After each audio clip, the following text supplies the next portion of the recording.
I never expected her to remember my name, let alone the coffee I liked. The cafe smelled like stale pastries and early morning anxiety. I slid onto a stool at the counter, one hand tapping my phone without looking at it, the other clutching my notebook like it was a lifeline. She was there before me, leaning against the espresso machine, hair pulled loosely, sleeves rolled up just past her elbows. Mid-40s, the way she carried herself made it feel like she was both present and elsewhere at the same time. "Hey," she said. Her voice wasn't loud, just precise. The usual. I nodded before thinking. It was always the usual, because apparently she had a memory for that kind of thing. That tiny acknowledgement, a remembered order, a little smile at the corner of her mouth, tugged somewhere inside me I didn't bother naming. I try not to stare. My eyes flicked to her hands as she wiped the counter, slow and deliberate. One finger traced the edge of the napkin holder. She laughed at something the barista said, low and airy, and I caught the subtle lift of her collarbone, a hint of vulnerability beneath the practiced calm. I kept my phone in my pocket. No notifications. Just the slight tapping of my fingers against the notebook. I liked the quiet of my own habits. Pausing, folding a page over, rereading a sentence I'd written an hour ago, pretending I wasn't aware of her proximity. "You're quiet today," she said, handing me the cup. Her thumb brushed mine for a fraction of a second. Too brief to notice consciously, but long enough to make my chest constrict. "Yeah," I mumbled. "Just thinking." Her eyes softened. I didn't know why she cared, and I didn't want to. It would be easier if she didn't. And yet, that tilt of her head, the way her gaze lingered on me for a heartbeat longer than polite, made me feel like I existed beyond the margins of my own life. I sipped the coffee, too hot, and set the cup down with care, watching her lean against the counter again. A stray lock of hair fell over her cheek. She brushed it back.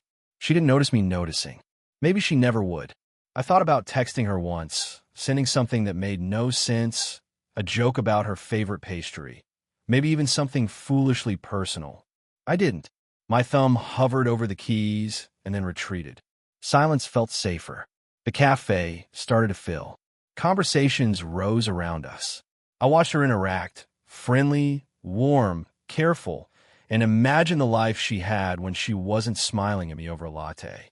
Married, single, complicated, it didn't matter.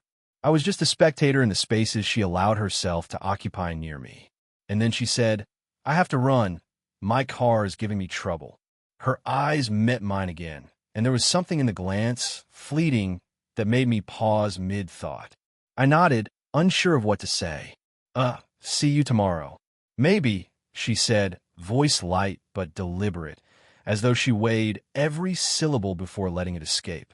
She tucked her hair behind her ear, shifted the strap of her bag, and walked toward the door. I want to call her back, to say something, anything, but instead, I watched her leave. And then my phone buzzed. A message from an unknown number. "Can you come by later? I need help with something." I stared at the screen. My coffee had gone cold. My hand was shaking, almost imperceptibly. I didn't know what the something was or why she wanted me, but I already knew I'd go, because she'd remembered me. And that was the beginning of something I wasn't ready to name. Her apartment smelled faintly of vanilla and old books. I shifted the bag of groceries in my hands, aware of how ordinary the moment felt, and how dangerous. She let me in, smiling just a little too knowingly, like she knew the thoughts swirling behind my eyes. "Thanks for coming," she said, setting the groceries down. She was mid-40s, divorced, careful with her words, but somehow effortless in her presence. The risk wasn't subtle. She was my friend's mom, but the quiet of her apartment made it easy to forget that. "I figured you might need help," I said, trying to sound casual. My voice came out a little higher than usual. She laughed softly, reaching for a tin of tea. "You always overthink things," she said, pouring water into a mug. Steam curled up between us. Her hands lingered on the kettle for a second, and I noticed a little scar along her knuckle. Something about it made me want to ask how she got it, though I knew I wouldn't. We sat on the couch, knees barely brushing, the tea warm between our palms. I watched her, the way her eyes softened when she spoke about her job at the clinic, about the patients she couldn't stop thinking about, about small victories no one else noticed. I used to take long walks at night when my son was little, she said suddenly. Just around the block. One hand on a stroller, the other nowhere in particular. She smiled, distant, remembering something. It's silly, but it felt like the world was quiet for a second, and I could breathe. I nodded, saying nothing. I imagined holding her hand on those walks, imagining myself in the quiet spaces of her memory. The thought made my stomach twist with guilt. I was a part of something forbidden, and yet, sitting here, it felt right. She glanced at me, catching my eyes. The brief connection made my throat tighten. What were we doing? Why did her closeness feel necessary and wrong all at once? My mind spun through possibilities. What if someone walked in? What if my friend knew? What if I misread everything? I sipped the tea, noting the faint tremor in my hands. She laughed at some small memory of a patient mixing up medications, and it hit me how normal and human she was. How utterly unattainable at the same time. The room fell quiet. Just the soft hum of the heater and the clink of spoons against mugs. I wanted to speak, to break the silence, but the quiet said more. Finally, she brushed a loose strand of hair from my forehead, almost imperceptibly. My stomach flipped. The touch meant nothing and everything. I don't know why that moment stayed with me. I thought, as I met her gaze. Maybe because it felt like someone finally saw me. She smiled again, the kind of smile that hinted at something she would never say aloud. I felt it settle in my chest, warm and impossible. And for a second, the world outside didn't matter. I came by that evening thinking it would be simple. Groceries, tea, maybe a quiet half hour. But something had shifted. She was sitting on the couch when I arrived, flipping through a magazine. I noticed how her shoulders tensed when I stepped in, a subtle pause before she smiled. The air felt heavier, like we were both aware of a line we hadn't crossed but kept circling. "Hey," I said, holding the bag. My words felt small.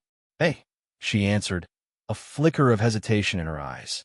Something, unspoken, had moved between us since yesterday. I set the groceries down, hands lingering on the counter longer than necessary, pretending to check a bag. We made tea. Quiet routine. But the silence wasn't empty this time. It was full of the almosts. Almost touches. Almost confessions. I felt my chest tighten each time her hand brushed mine, reaching for the kettle. I wanted to say something. Anything. But words would ruin it. I leaned back, letting the tea warm my palms, eyes catching the way she absently tucked her hair behind her ear. A knock at the door. Her face froze. "Sorry, she started. Then stopped. I stayed still, awkwardly silent. It was just her neighbor borrowing sugar. She moved with practiced ease, but there was tension in the way she waved him off. Her eyes flicked back to me. Apology, warning, desire. I didn't know which. We returned to the couch. The magazine lay forgotten on the table. My fingers tapped the rim of the mug. I imagined leaning closer, close enough to feel her breath. But then she shifted, crossing her legs, wrapping her arms around herself just slightly, pulling back without saying it. I caught my reflection in the window, half in shadow, half in warm lamplight, and felt the weight of wanting something we couldn't speak aloud. "I should have called," I murmured, not sure who I was convincing, myself or her. "It's okay," she said softly, eyes down. Pause. "It's fine. Fine." The words sounded thin. Everything about her posture said otherwise. My chest ached, wanting to bridge the space between us, to lean in, but I didn't. Minutes passed. We sipped tea. Her foot brushed mine onto the table. She didn't pull away. My hand twitched. We nearly laughed at how nervous we were, but didn't.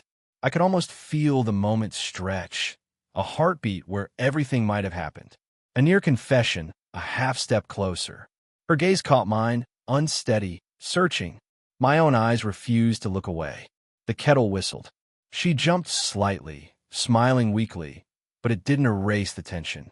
My hand hovered near hers, then retreated. I knew she felt it too, this quiet pull, the line we were orbiting. And then, almost, our lips met. Almost. I blinked. She looked away. We didn't speak. Not yet. But the air between us held the echo of what could have been, and maybe already was, in ways neither of us dared name.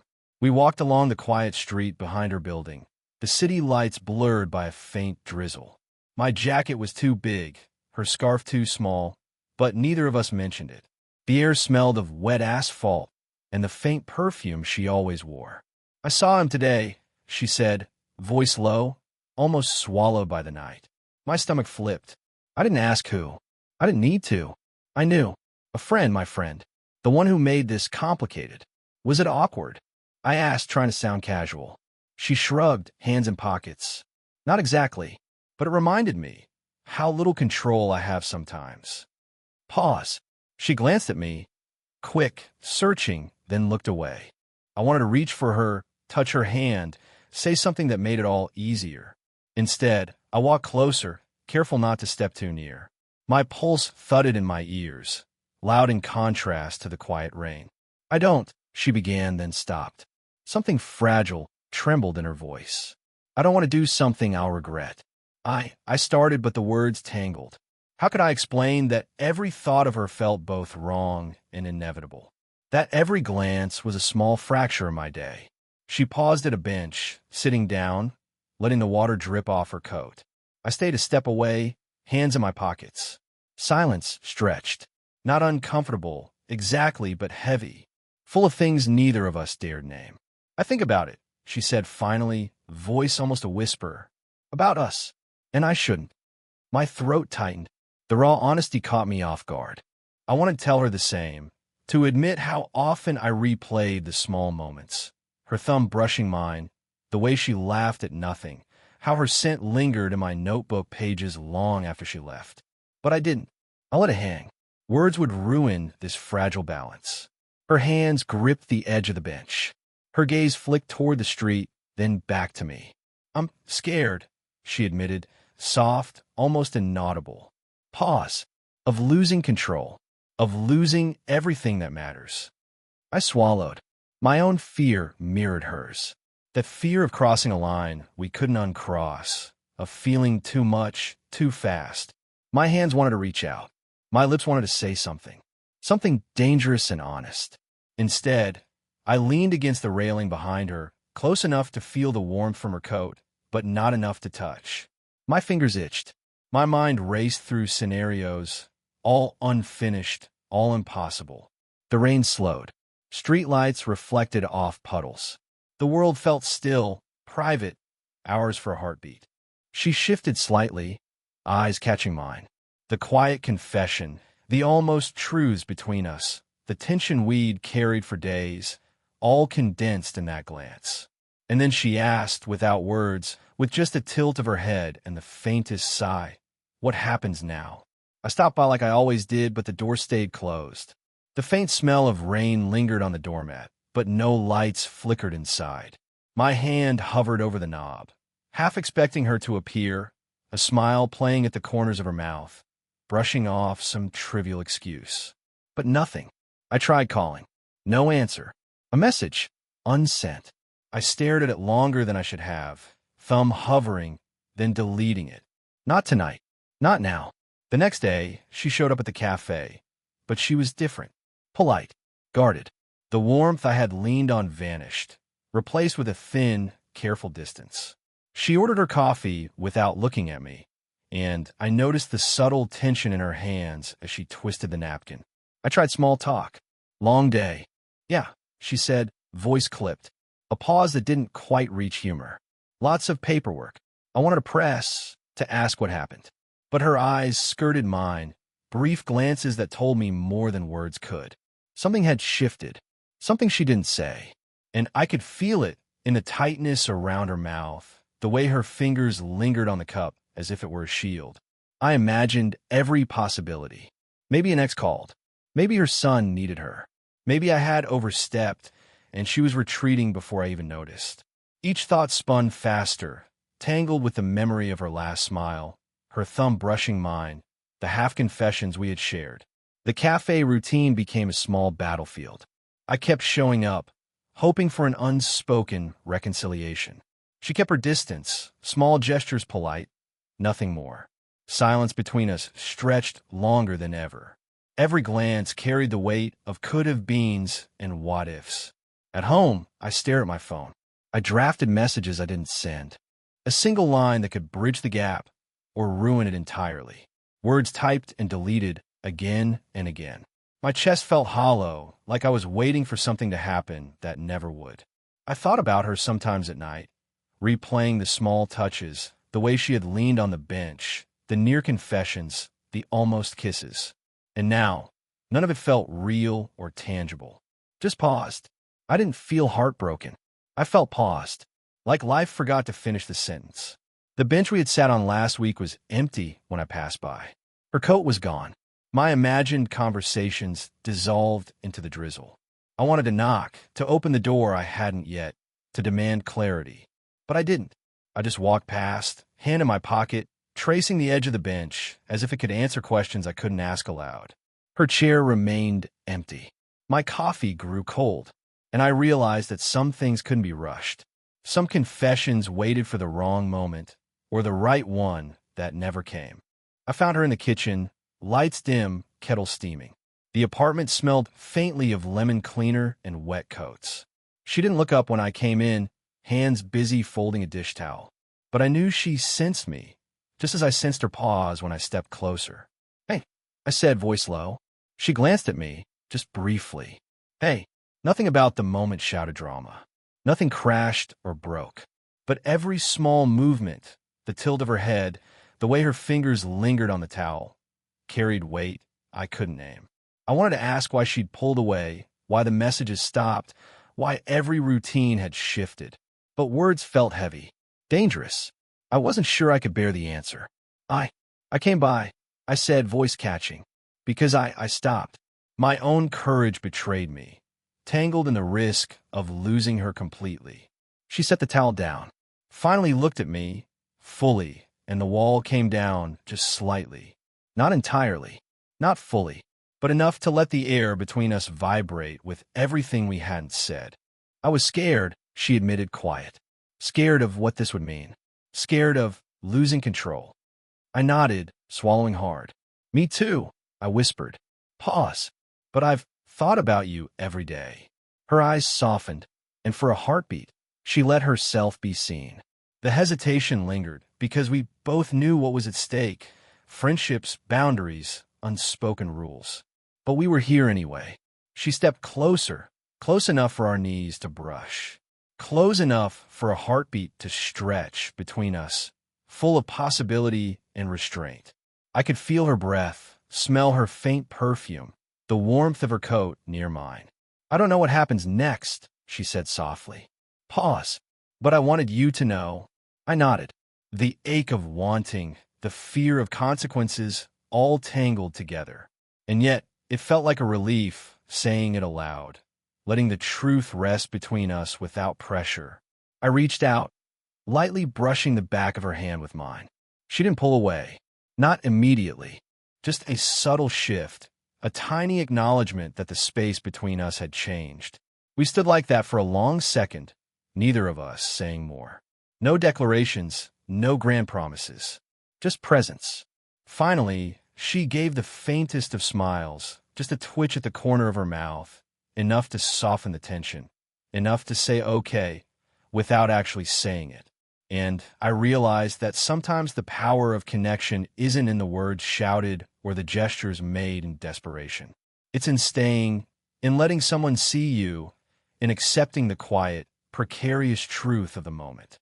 We didn't rush, didn't cross any lines, but the space between us had shifted. And for now, that was enough. It was 8:47 a.m., just like every Wednesday. The cafe smelled faintly of burnt sugar and black coffee, the same way it had the first time she smiled at me over the counter. She was already there, leaning on the edge of the table, scarf loosely draped, notebook open but unread. I slid into the seat across from her, careful not to spill the coffee she had ordered without asking. "Morning," she said, eyes soft. "Morning," I replied, letting my hands rest on the table, just like before. No words about the months of quiet tension, no confessions. Just a rhythm we had grown into, familiar and precise.